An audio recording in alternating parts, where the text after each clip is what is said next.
Pour Pessah, encore une fois, on apprend les principes et puis pour les minagim, chacun se positionne par rapport à ses propres minagim. Alors, d'abord que vous sachiez une chose, c'est que, on l'a déjà dit plusieurs fois, c'est connu, le seul moment de l'année où c'est bien, d'après tout le monde, de faire des chumrot, le maximum de chumrot, c'est à Pessah. Et ça, on le tient notamment du Harizal, qui disait que tout celui qui fait des chumrot, alors t'avoue la bracha, donc au contraire, il est encouragé à faire des chumrot. Ok. Alors, par exemple, il y a des cas qui peuvent se poser. Souvent, quelqu'un qui fait des chumrot et il est invité chez quelqu'un qui ne fait pas les mêmes chumrot, ou le contraire, comment on doit se comporter par rapport à ça. Alors, évidemment, la halakha, on va dire, on ne peut pas dire qu'il y a une halakha tranchée, mais ça veut dire que si, par exemple, moi, je vous invite chez moi à la maison, et que vous prenez que, par exemple, voilà, moi, admettons, je suis tunisien, admettons, d'accord? Et vous, non, les pauvres, d'accord? Et moi, je vous invite chez moi, et moi, j'ai le minhag de manger du riz, d'accord? Moi, j'ai le minhag de manger du riz. En l'occurrence, moi, j'ai pas le minhag de manger du riz, d'accord? Mais il faut pas, a priori, il faut pas que vous servir du riz. D'accord? Si je vous le sers, vous n'allez pas le manger. Mais ça ne se fait pas de servir quelque chose à quelqu'un qui ne mange pas. Quand on sait qu'il ne mange pas. Ok? Donc, qu'est-ce qu'on va servir à quelqu'un? Voilà, on va voir. Je vais vous tendre un piège. Vous recevez quelqu'un, il est très religieux. Vous ne savez pas ce qu'il met comme chumrot ou pas. Qu'est-ce que vous pouvez lui servir pour être tranquille qu'il peut le manger? Attendez, j'ai rien entendu, j'ai entendu beaucoup de bêtises, mais j'ai pas entendu une bonne réponse.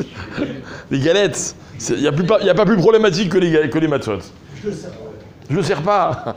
Bon, chez nous, vous avez raison, mais il y a des solutions. Voilà, vous lui servez des fruits et des légumes. Vous lui faites une belle assiette avec des tomates, des carottes, des dattes. Non, je parle pas de ça. Encore une fois, si je vous sers un plat consistant, on va se mettre d'accord à l'avance.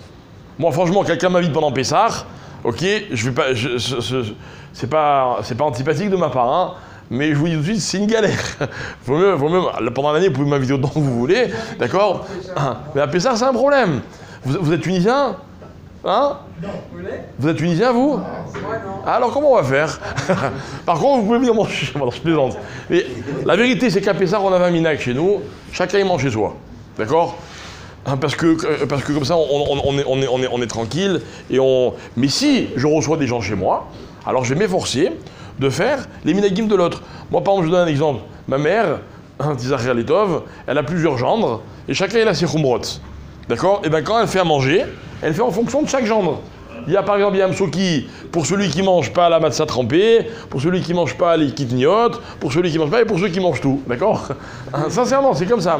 Ou alors vous ne recevez pas les gens chez vous. D'accord? Mais ça c'est la moindre des politesses pendant Pessah. Sinon, vous m'obligez à vous dire, je suis désolé, je ne peux pas manger.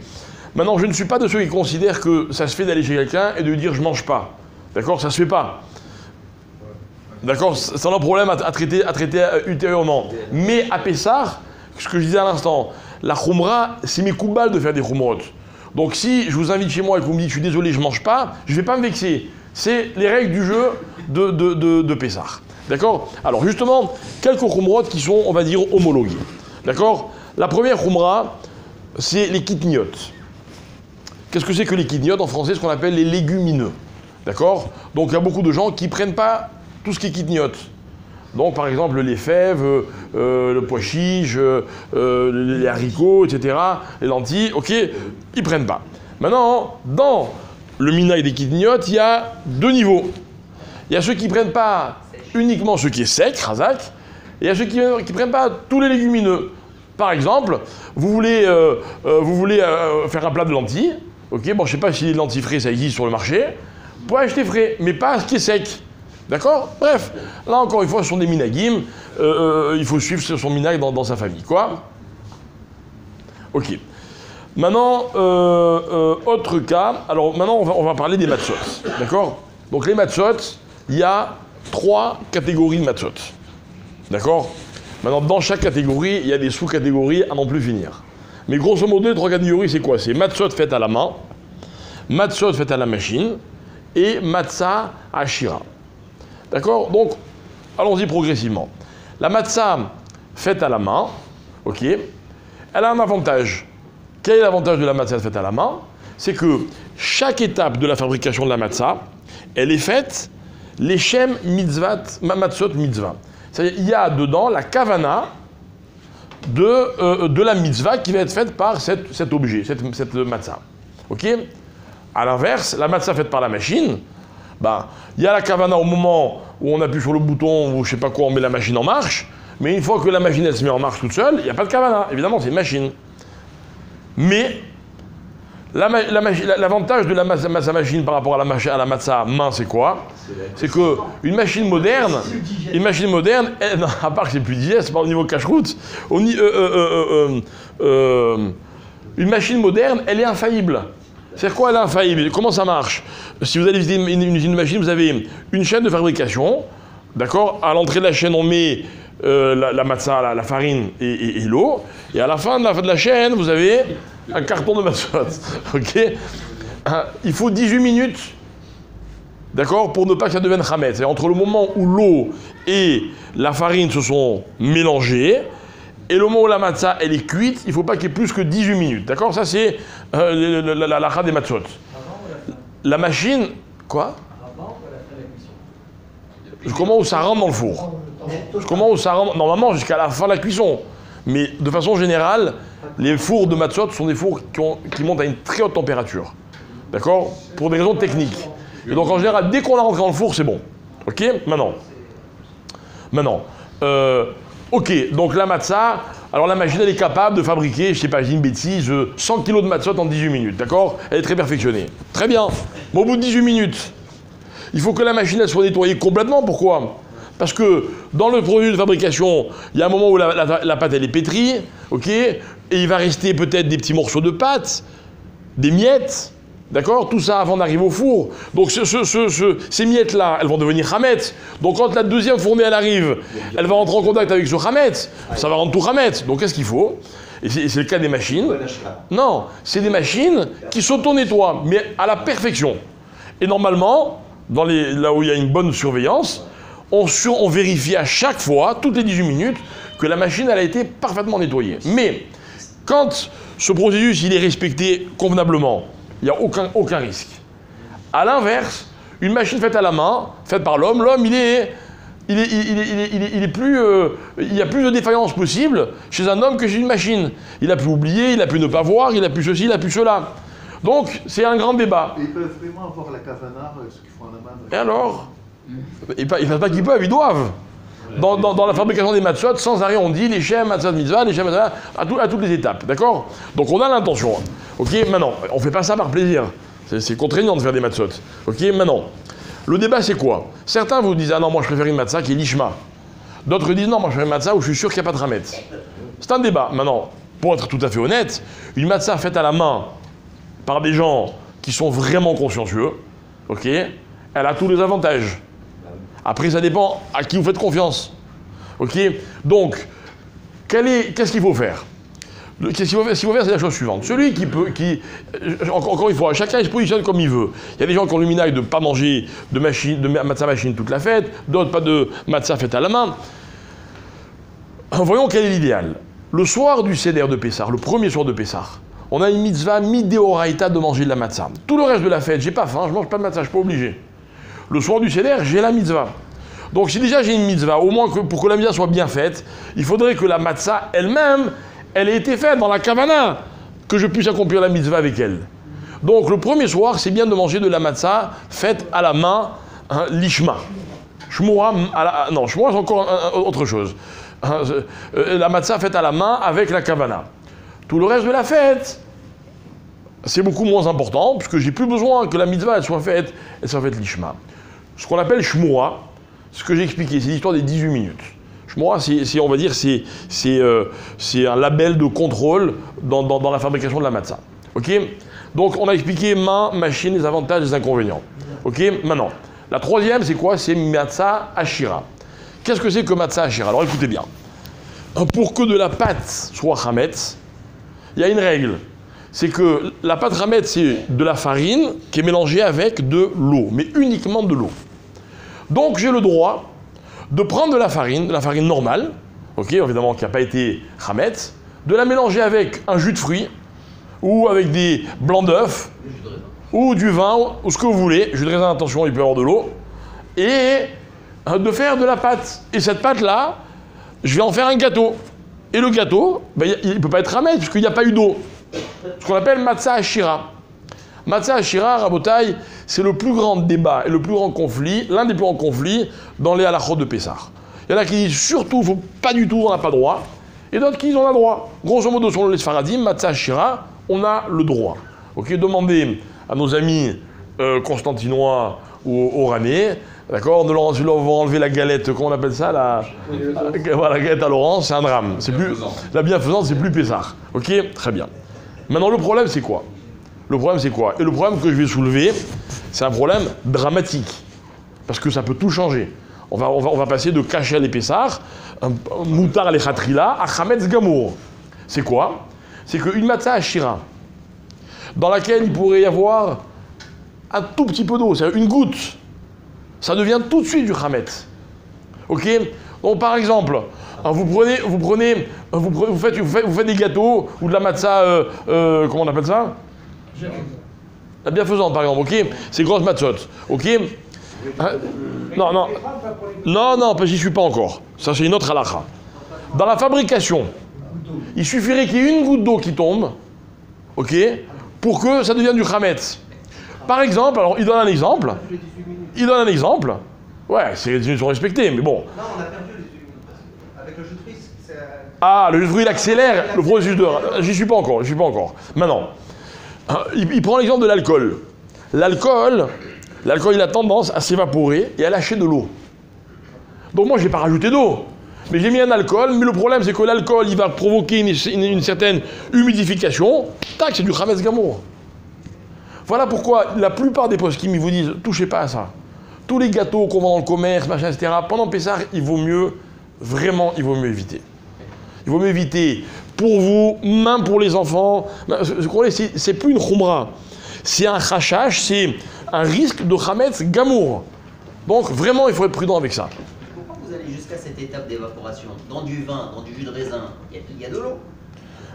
Mais si oui, le problème il se pose même pas. Il y a de l'eau. Si oui, non. Non, allô. Mais il y a de l'eau dans l'orange. Allô, Yitzhak. Non, tu prêtes une orange, c'est de l'eau. Mais je sais pas, analyser un jus d'orange, il y a de l'eau dedans. Non, mais ça s'appelle pas de l'eau, ça s'appelle du jus de fruits. Ça s'appelle du jus de fruits. D'accord? Je continue. L'autre problématique de la matzah, enfin problématique ou pas, on va voir, c'est... Avant que tu continues, il faut juste préciser que dans la bienfaisante, il y a de la matzah ashira, mais il y a de la matzah normale aussi. Oui, non, pas bon, la marque, on s'en fout. Non, ça veut dire, c'est la même chose, seulement une, elle s'appelle matzah ashira, elles ont l'air de la même chose, mais une, elle est... Ok. Ok. Une question, la matzah ashira, est-ce qu'elle a aussi la halakha de 18 minutes? Non, alors c'est ce qu'on a ici, on a dit à l'instant. Le problème de la matzah ashira, c'est que quand j'ai que farine et eau, j'ai 18 minutes pour que ça devienne chametz. Lorsque j'ai du jus de fruits dans la pâte, ok, si jamais il y a un peu d'eau, le processus de chametz, il prend beaucoup moins que 18 minutes. D'accord? Donc de tous les côtés, je suis coincé. Voilà pourquoi il faut essayer de ne pas toucher à matzah ashira. D'accord? Maintenant. Une fois qu'on achète, est-ce qu'on peut tremper dans du café? Attendez. Maintenant, ça c'est une autre halakha. Ok? Bonne question. Est-ce que ça s'appelle du chametz que j'ai pas le droit d'avoir chez moi à la maison? Chacun y fait sa commande. J'irai pas jusque-là dans la khumra. Ok? Mais en tout cas, le problème il existe. Ok? Maintenant. On a fini. Matzah yad, matzah machine, matzah ashira. Maintenant, on parle d'autre chose. J'ai de la matzah, là, c'est celle que vous avez choisie. Est-ce que j'ai le droit de tremper la matzah dans mon café ou bien dans un plat qui est mijoté, dans lequel il y a de la matzah. D'accord? Toutes les formes de trempage que vous voulez. Ok? J'ai envie de la tremper au mikvé, par exemple. J'ai le droit ou pas? Ok? Alors, il faut savoir une chose, c'est que la farine mélangée à de l'eau devient chametz. Jusqu'à quand? Jusqu'à quand c'est les 18 minutes? Jusqu'au moment où la farine et l'eau est cuite.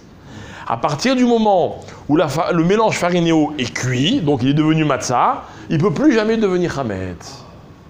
D'accord? Donc, il y a des marmirim, il y a des chitotes qui disent oui, ça peut devenir chametz. D'accord? Maintenant, chez les Sfaradim, d'accord, et c'est le cas dans vos familles, il n'y a aucun problème parce que d'après cette chita-là, c'est pas du tout du chametz. Ah, vous allez me dire, mais si jamais, quand on a mis la machine au four, il y a un petit peu de farine qui est restée à l'intérieur de la matzah et qui n'a pas cuit, ça peut arriver. On n'est pas roché sur ça. D'accord? On n'est pas roché que ça va devenir chametz. Donc on a le droit de prendre la matzah et de la tremper. Ah, vous avez chez vous quelqu'un qui est ashkénaze, faites attention, pour lui c'est un problème. Et lui vous dira non, moi je mange pas la matzah trempée, vous n'allez pas vous formaliser, il faut faire un plat dans lequel il n'y a pas de matzah trempée, où lui il n'aura pas le droit de tremper la matzah dans le café. C'est bon? Juste une question à ce sujet. Et ça peut cuire avec le plat? Et ça peut cuire avec le plat, oui absolument, c'est plus chametz, Ah oui, excusez-moi, j'ai oublié autre chose, encore une dernière précision, ok? Je veux faire des gâteaux chez moi à la maison. D'accord? J'ai deux possibilités. Première possibilité, comme on a dit, je prends de la farine, je prends du jus de fruits, je fais super attention, il n'y a pas une demi-goutte d'eau, matzah shira. Mais ça, c'est toujours risqué. Autre possibilité, je ne prends pas de la farine. Je prends de la matzah. Je la pile, je la moue comme et j'en fais de la farine. Est-ce que cette matzah, elle peut redevenir chametz? Cette farine? Non, pourquoi? Parce qu'elle a déjà été cuite. Avec cette farine, je fais ce que je veux. Avec de l'eau, je fais des gâteaux, ça ne peut pas se redevenir chametz. Donc quand vous allez chez les gens, vous mangez des gâteaux, la plupart du temps, ce sont des gâteaux qui sont faits à base de ce qu'on appelle farine de matzah. En fait, c'est une fausse expression. C'est la matzah qui a été transformée en farine, qui a été pilée. Famt? Les gâteaux qu'on achète dans le commerce. Non, en général, c'est matzah shira. Non, il faut vérifier, il y a les deux. Il y a les deux. Ah, alors si c'est pas farine bichlal, genre noix de coco, fécule, tout ça, il n'y a aucun problème. Ok? Mais si vous voyez marqué farine, c'est matzah shira. D'accord? Et des fois, il y a marqué farine de matzah. Alors si c'est marqué farine de matzah, alors c'est pas matzah shira, c'est ce qu'on a expliqué. Ceux qui ne trempent pas à cause du problème de éventuellement recuisson après la cuisson. Ouais. Il n'y a pas aussi un inyan de forme. C'est-à-dire vous prenez de la matzah, vous la mouillez, même sans cuisson, elle va changer de forme. Le fait que ça gonfle... Alors c'est ça la marloquette. Certains disent ça s'appelle chametz. Ils disent non, aucun rapport, c'est pas chametz. C'est comme si je prends une carotte, je la mets dans l'eau et pour le moment elle gonfle. C'est pas chametz. Sur la farine, toujours. Bah, ça dépend de la fabrication. Donc, si vous prenez la farine de matzah, c'est... Mais encore une fois, ça dépend. C'est comme si vous prenez du pain perdu ou machin, il devient maisonneux, même si ça a été à la base du pain, le problème reste le même. Pardon, Yaakov. Encore une dernière halakha. Ok, maintenant, cette halakha, je ne sais pas si on est makpid, mais je crois que de nos jours, c'est pas tellement réaliste, en tout cas quand nous qui vivons dans le monde de grâce au monde de la grande distribution. Ok. Si moi j'ai une vache, d'accord, dans mon jardin, et cette vache, elle mange du chametz, d'accord? Elle mange du foin, machin, etc. Bon, alors elle n'est pas à moi la vache, que l'exemple était mauvais. Ok, j'ai un voisin goy, il a une vache ou il a des poules, et elle mange des graines, d'accord? Pendant Pessah, on va traire la vache, et je vais obtenir du lait. Maintenant, réfléchissons 2 minutes. D'où il vient le lait? De ce qu'elle a mangé la vache. Or, la vache, elle a mangé du chametz pendant Pessah. Donc moi, quand je bois le lait de la vache qui a été traité pendant Pessah, je suis né, je profite du chametz, enfin du dérivé, du chametz même. Est-ce que ça s'appelle que je profite du chametz ou pas? Bon, vous croyez pas, sachez qu'il y a les deux chitotes. Il y a qui disent qu'on ne doit pas faire attention à ça. Il y en a qui disent qu'on ne peut pas manger. Il ne faut pas boire du lait qui a été traité pendant Pessah. Ou des œufs qui sont pondus pendant Pessah. D'accord? Alors ce que je vous dis, dans la grande distribution en général, tout est fabriqué à l'avance. Ok? Mais d'ailleurs, vous verrez que dans les produits laitiers avec une bonne hashgacha, il y a souvent marqué avant Pessah ou après Pessah, justement dans les semaines qui suivent Pessah. Ok? Bref, pour vous montrer que les précautions sont infinies. Il y en a... Ah, bonne question. Ah, Khazak, bonne question. Maintenant, c'est la même problématique. Maintenant, dernière halakha, il y en a qui n'achètent pas de poulet pendant Pessah. de peur d'ouvrir le poulet et de trouver dedans des graines. Et se dire, ah mince, c'est du Hametz. C'est vrai, c'est un vrai problème. Hein? Ça existe. Ok, voilà, donc faites attention. Le poisson qu'on pêchait avec le pain. Exactement.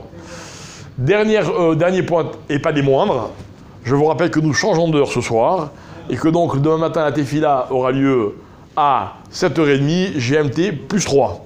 D'accord? Et donc tous les horaires qu'on va diffuser pour Shabbat sont à la nouvelle heure, mais juste demain matin, n'oubliez pas de régler vos réveils, enfin ce soir, pour vous réveiller demain à l'heure. On recule. Hein? Non, n'insistez pas, il y aura